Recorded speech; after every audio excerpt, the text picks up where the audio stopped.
Hi guys, welcome to Luqman Rasi channel. இன்றைக்கி நம்ம என்ன வீடியோ பார்க்க போகிறோம்னா கார ராகி சேமியா எப்படி செய்யணும்னு பார்க்க போகிறோம். ஸ்வீட்டும் எப்படி செய்யணும்னு பார்க்கலாம். காரத்துக்கு தேவையான இன்க்ரீடியன்ட் எடுத்து வச்சுருக்கேன்.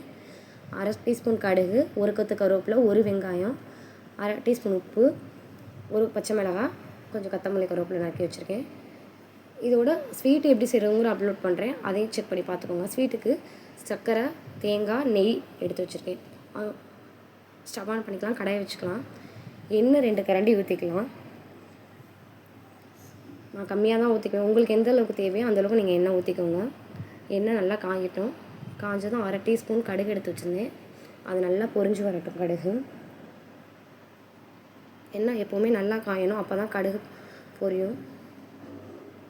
1 கொத்து கருவேப்பிலை நறுக்கி வச்சுருக்கேன், அந்த கருவேப்பிலையே போட்டுக்கலாம். கருவேப்பிலை நல்லா ஸ்ப்ரே ஆயிடுச்சு. இதுக்கப்புறம் 1 வெங்காயம் கட் பண்ணி வச்சுருக்கேன், அதையும் எடுத்து நல்லா ஒரு 5 மினிட்ஸ் வெங்காயம் நல்லா வதங்கி வரணும் ஃப்ரெண்ட்ஸ். வதங்கட்டும். நல்லா கொஞ்சம் கிறிஸ்பியாக வரும்போது தான் மற்ற இன்க்ரீடியன்ட்லாம் அதில் போடணும்.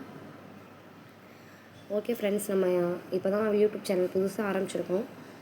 நிறையா வீடியோஸ் அப்பப்போ அப்லோட் பண்ணிக்கிட்டே இருக்கோம். பார்க்காதவங்க போய் அதை நம்ம சேனலுக்குள்ளே போய் பாருங்கள். பார்த்துட்டு சப்ஸ்கிரைப் பண்ணுங்கள், லைக் பண்ணுங்கள், ஷேர் பண்ணுங்கள். உப்பு 1/2 டீஸ்பூன் எடுத்து வச்சுருந்தேன், அதையும் நான் அதில் போட்டு சேர்த்துட்டேன். வேறு என்ன பண்ணலாம் அப்படிங்கிறதையும் சொல்லுங்கள்.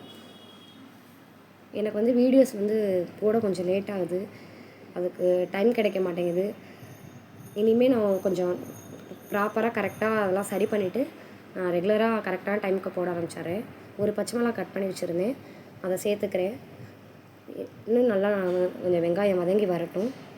வந்ததும் நம்ம ஆல்ரெடி ராகி சேமியா அடுப்பில் எடுத்து வச்சுருக்கோம், வேக வச்சு எடுத்து வச்சுருக்கோம். அதை எடுத்து அதில் நல்லா கொட்டி அதையும் நல்லா கிண்டி விட்டுக்கிறேன். நல்லா கிண்டி விடணும். கிண்டினதும் உதிரியாக ஒன்று ஒட்டாமல் வரணும். அதனால் நல்லா அதை கிண்டிக்கோங்க. ஆல்ரெடி இது வேக வச்சது தான், அதனால் ஒரு 2 மினிட்ஸ் வெந்தாவே போதும்.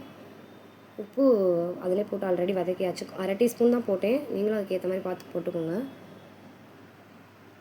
இப்போ அதுக்கப்புறம் ஓரளவுக்கு நல்லா வெந்து வந்துருச்சு. இதோட நம்ம கொத்தமல்லி தழை ஒரு 2 கொத்து அளவுக்கு நான் எடுத்து வச்சுருக்கேன். அதையும் கொத்தமல்லி தழை எடுத்து அதில் போட்டுட்டு நல்லா வதக்கி விட்டுருங்க. நல்லா வதக்கினதும் அதையும் நல்லா ஸ்ப்ரெட் பண்ணி விட்டுருங்க. ஸ்ப்ரெட் பண்ணி விட்டு ஒரு 2 செகண்ட் கிண்டி விட்டு இறக்கிடலாம். 2 மினிட்ஸ் மட்டும் வெந்தால் போதும். ஆல்ரெடி வெந்தது தான் இது. ஓகே, நல்லா நமக்கு குக் ஆகிடுச்சு. இதே மாதிரி நீங்களும் வீட்டில் செஞ்சு கொடுங்க. எங்களுக்கு காரம் எங்கள் வீட்டில் நானே எங்கள் ஹஸ்பண்டும் காரம் தான் சாப்பிடுவோம். எங்களுக்கு காரம் பிடிச்சனால எங்களுக்கான காரம் நாங்கள் செஞ்சுக்கிட்டோம். பிள்ளைங்களுக்கு ஸ்வீட் தான் பிடிக்கும். இதே மாதிரி அந்த இது ஏற்கனவே பாயில் பண்ணி வச்சுருந்த சேமியாவை எடுத்துக்கிட்டேன். அதில் 1 டீஸ்பூன் நெய் ஊற்றிக்கிட்டோம். எனக்கு தேவையான அளவுக்கு எவ்வளோ சர்க்கரையோ அந்தளவுக்கு நான் சுகர் போட்டுக்கிட்டேன். எங்கள் பிள்ளைங்க 2 பேருமே இதான் சாப்பிடுவாங்க, காரம் சாப்பிட மாட்டாங்க. அதனால் அவங்களுக்காக செஞ்சேன்.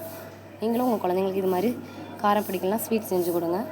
நெய் ஆட் பண்ணிக்கோங்க, அப்போ தான் கொஞ்சம் நல்லாயிருக்கும். தேங்காயும் தேவையான அளவுக்கு போட்டுக்கோங்க. நான் சின்ன பிள்ளைங்கனால கம்மியாக போட்டிருக்கேன். உங்களுக்கு எந்த அளவுக்கு தேங்காய் தேவையோ அந்தளவுக்கு நீங்கள் போட்டுக்கோங்க.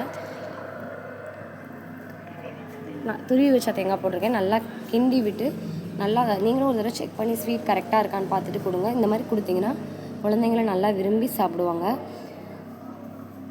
நீங்களும் இதை சாப்பிட்லாம், உங்களுக்கும் இது ரொம்ப பிடிக்கும். சாப்பிட்டு பார்த்துட்டு கமெண்ட்டில் எப்படி இருக்குன்னு சொல்லுங்கள். அடுத்து இது சர்வ் பண்ணி வச்சுருக்கேன். காரம் சேமியாவுக்கு சைடிஷாக கறி குழம்பும் வச்சுது, ஸ்வீட்டு 2மே இந்த வீடியோ அப்லோட் பண்ணியிருக்கேன்.